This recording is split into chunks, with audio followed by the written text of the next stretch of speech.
好多人對李榮豪嘅印象仲停留喺嗰個喺電視劇入面又靚仔又孝順嘅後生仔，但係好少人知道佢嘅另一個身份係 YouTuber。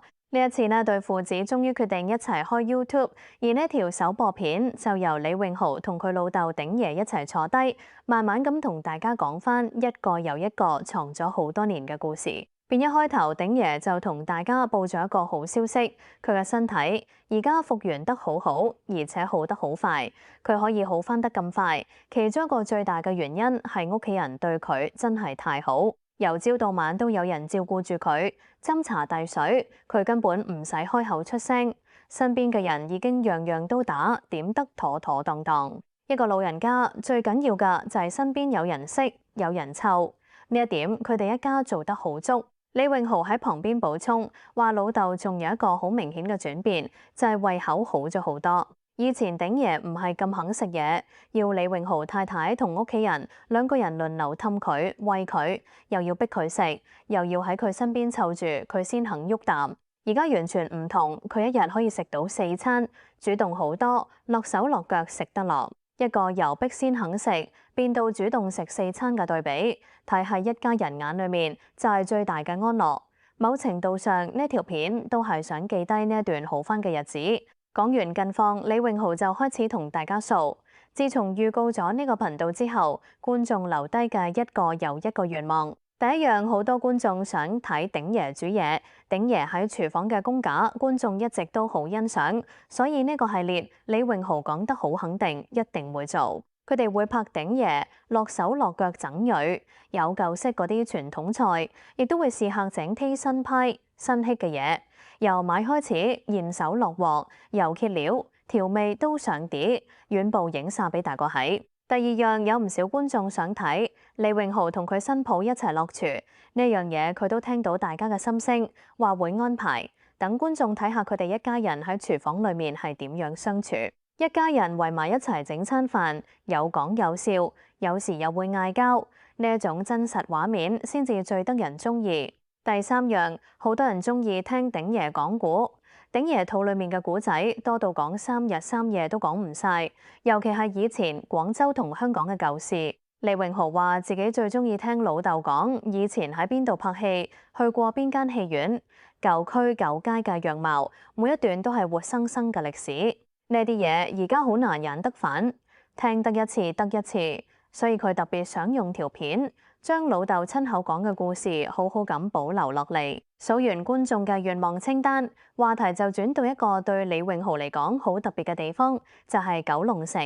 佢喺九龍城長大，呢度對佢嚟講實在太多回憶。喺嚟緊嘅其中一條片，佢諗住同老豆一齊返去九龍城，由童年嗰一條街開始講起。有趣嘅係，九龍城唔單止係李榮豪嘅地頭，連佢媽咪都係喺九龍城大。李榮豪喺嗰度出世、讀書、住，熟到入晒血。佢話直到而家都仲會問鼎爺，80年代之前嘅九龍城係點樣？60幾年嗰陣嘅九龍城又係點樣？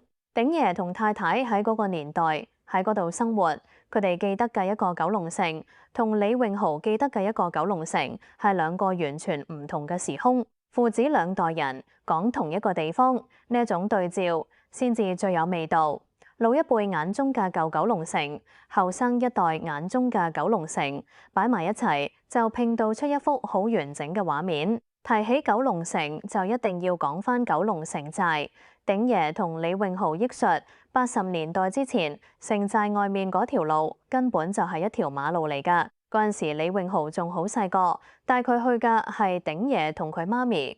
佢哋特別講清楚，當年去嘅並唔係而家重建好嗰個九龍寨城公園，而係當年真真正正仲未拆嘅城寨。城寨外面就好似而家女人街嗰種一檔一檔嘅地攤，排到成條街。佢媽咪會帶佢去嗰度行，買啲所謂 A 貨，即係嗰啲冒牌仿名牌嘅褲同衫，大家口中嘅 A 貨。李榮豪細個就係喺嗰度行大。至於城寨入面就更加難忘，一行入去密密麻麻，一戶貼住一戶，屋連住屋，抬頭望上去，成束嘅電線喺頭頂度交織，睇落去都覺得有啲驚險。當年成日聽人講呢度好似隨時會出事，但係佢又一直安然無恙，自成一個世界。鼎爺帶李榮豪入過去嗰種感覺，佢到而家都仲記得一清二楚。佢亦都好想到時同老豆返去同一個位置，睇下佢仲記唔記得當年邊一個門口、邊一條巷仔。雖然城寨已經拆咗，公園都建好咗，不過大概嘅位置，鼎爺應該仲認得返。仲有一段往事更加勾起大家好奇。當年喺九龍城寨曾經有一套同外國人合作嘅電影喺度拍，差唔多拍咗成半個城寨，而鼎爺當年都有份參與。城寨嗰種特殊嘅環境、嗰種氛圍，對拍動作片嚟講，簡直係天造地設嘅場景。呢段往事，佢哋賣咗個關子，留返喺下一條片同大家慢慢講。因為單係城寨呢個題目已經夠呢對父子講好耐好耐。跟手嘅話題係觀眾另一個好熱烈嘅要求，就係想睇鼎爺騎馬。講真，鼎爺好鍾意騎馬，佢一聽到大家想睇，雙眼即刻發光，好雀躍。不過呢度就出現一個有趣嘅角力，李榮豪為咗安全唔肯俾老豆真係上馬，因為鼎爺而家年紀大，一旦跌落嚟就好麻煩，所以騎馬呢一環變成李榮豪喺下面陪住睇住先至最穩陣。雖然係咁，佢哋都會一齊去馬房，等觀眾睇下鼎爺平時係點樣同匹馬相處，點樣打理。睇開李榮豪 Facebook 或者以前 IG 嘅朋友都知道，佢自己有好多騎馬嘅相。不過大家未必見過幕後，譬如鼎爺係點樣同佢一齊去馬房，點樣摸匹馬，點樣餵料同打理呢啲畫面，觀眾一直冇機會睇，所以佢諗住拍一集，專門影低呢啲日常，等鍾意騎馬嘅觀眾可以一齊感受下。講完一家人嘅生活，片入面就帶出一個更深層對李榮豪嚟講好重要嘅題目，就係老豆眼中嘅佢。呢啲年嚟，李榮豪做過好多訪問，講過好多自己拍戲嘅經歷。不過陪佢入行、陪佢捱過每一場戲嘅係佢嘅父母。佢話自己從來都未試過坐低靜靜咁聽佢哋講，喺佢哋嘅角度睇佢入行、睇佢做戲，究竟係點樣嘅一回事。自己嘅經歷，佢講得出。父母心入面點睇，佢就從來未聽過。呢一點正正係佢開呢個頻道好想用條片留低嘅珍貴記錄。鼎爺當年喺廣播道嘅 TVB 返工，即係大家成日講嘅五台山。佢嗰陣時做夜更，中間會有一段休息時間，行內叫做番。譬如佢開緊一更，中間可能有差唔多2個鐘咁長嘅一個番。趁住嗰段時間，佢就會揸車返嚟接細路放學。大概係下晝3點幾嗰個時候，由屋企去到電視台，大概10分鐘車程。鼎爺接咗仔之後，就帶佢入廣播道 TVB 嗰間小食店。李榮豪就坐喺後面，靜靜咁望住老豆同人傾偈做嘢。一個細路仔坐喺電視台後面，望住自己老豆喺呢個圈入面打滾。呢種記憶係幾多錢都買唔返㗎。於是李榮豪好想拍一集，由鼎爺親自講返當年嘅香港，講返嗰個年代嘅嘢，其實大家未必知道。李榮豪喺80幾年已經開始入行，初初做嘅係阿牛呢個角色，後嚟有套劇，因為缺咗一個角色，佢就同監製講，如果有得做，佢都想試下。當時嘅總監就寫咗一個角色俾佢，叫李威，設定係一個潮州人走嚟打工。劇入面由一位資深前輩飾演佢媽咪，佢做佢個唔生性嘅細佬，成日激親個老母，嗌到佢一面火。不過喺戲裏面，佢對阿媽其實好孝順，而現實之中嘅李榮豪一樣都好孝順。呢一點戲入面同戲外面都係真嘅。講到佢嘅出道作品，有一個好得意嘅細節，李榮豪最近重溫返自己以前嘅劇，先發現原來自己出場嗰一幕係攞住個生日蛋糕出嚟，跟手喺巴士度跌咗落地。嗰場戲係80幾年拍㗎，即係佢已經入咗行一段時間。細個睇嗰陣只係覺得好玩，但係佢從來都冇好好咁睇返自己嗰一段。直到而家好多觀眾將啲舊片擺返上網，佢先至有機會重新再睇一次。一邊睇一邊諗返當年，真係好多感受。之後佢仲拍過唔少劇，譬如《鐵打館》，佢最初俾人留意就係喺《鐵打館》呢套戲，仲有《低頭》、《異情》嗰啲，佢都有份。喺《異情》入面，佢個角色仲要死咗。呢啲嘢，鼎爺同佢媽咪全部都記得，因為每一場戲都係佢哋陪住李榮豪捱出嚟㗎。佢哋記得㗎，有時仲清楚過李榮豪自己。講到陪佢拍戲，有兩個畫面，李榮豪話自己一世都唔會忘記。陪佢拍第一場廠景嘅係佢阿媽，陪佢拍第一場外景嘅係佢老豆鼎爺。一個喺廠，一個喺山。佢嘅入行第一步係由父母兩個分別陪住佢行出嚟。嗰場外景係喺大帽山西貢公路一帶拍。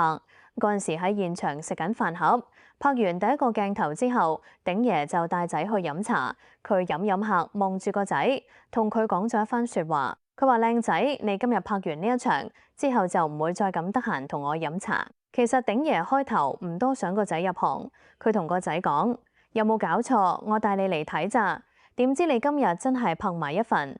後尾佢見個仔捱得到，企得穩，就同佢講：你做人要爭氣，你今日企得喺度，就要繼續同人哋好好咁拍落去。呢一番話，李榮豪記足咁多年，每次諗起都睇得出鼎爺嗰陣嘅心情其實好複雜，一邊唔捨得，一邊又知道個仔要行呢條路，連嗰部車都成為咗呢對父子嘅共同回憶。李榮豪仲記得當年嗰部紅色嘅好車，5門揭背車嚟㗎，鼎爺揸咗好多年，起碼揸咗7年幾。車入面開住冷氣，凍涼涼。鼎爺成日揸住佢接送個仔。呢啲車嘅嘢，李榮豪就最熟。可以咁講，如果冇嗰部車載住一家人走嚟走去，接送返工放學出外景，就唔會有後面咁多嘅回憶。一部車載住嘅其實係成個家庭嗰段日子。仲有一個畫面好特別，鼎爺當年有份參與過好多舊式嘅電視製作，即係以前嗰啲長拍嘅劇。而家科技大學嗰個位置，以前就係片場嚟㗎。佢哋仲喺片場度養咗一隻牛，嗰隻牛唔簡單，年年都攞冠軍。最得意嘅係佢肯俾人騎，鼎爺騎得佢，但係輪到後生一輩騎，佢就唔肯。一坐上去，佢就猛咁彈起身，點都唔肯喐。嗰張鼎爺騎住隻牛嘅相，李榮豪而家都仲保留住，影得好靚好靚。每次睇翻嗰張相，佢都覺得老豆後生嗰陣真係好有型。講咁多，其實都係想話俾大家知，李榮豪同佢爸爸之間實在有太多回憶。佢開呢個 YouTube 頻道，除咗想記錄一家人而家嘅生活之外，最主要嘅目的係想將佢同爸爸以往嘅點滴記低。無論係佢睇老豆，定係老豆睇佢，做運動又好，日常生活又好，尤其係拍戲嗰啲回憶，佢都想一一保存落嚟，甚至錄低鼎爺親口講翻佢以前嘅故事。趁老豆身體好，記性好，仲講得喐，佢想將呢一切變成一條一條片，留俾自己，亦都留俾大家。去到片尾，李榮豪賣咗個關子，留翻一個觀眾一直好想聽嘅題目。好多人想聽鼎爺講國泰年代嗰啲嘢，講翻嗰個年代嘅電影歷史，嗰啲嘢平時真係好難聽得到，所以佢特登留翻喺下一集，等鼎爺慢慢同大家講佢點樣入行，嗰個年代啲人點樣拍戲，嗰個圈又係點樣運作。第一條片就喺呢度收結。李榮豪同鼎爺多謝大家收睇，話之後會陸陸續續拍多啲嘢俾大家睇，有主體，有騎馬，有九龍城，亦都有更多關於呢對父子嘅故事。一個曾經喺熒幕前演別人故事嘅演員，而家終於肯坐低同自己嘅老豆慢慢講翻佢哋一家人嘅真實故事。呢一次鏡頭前面嘅係最真嘅李榮豪同鼎爺。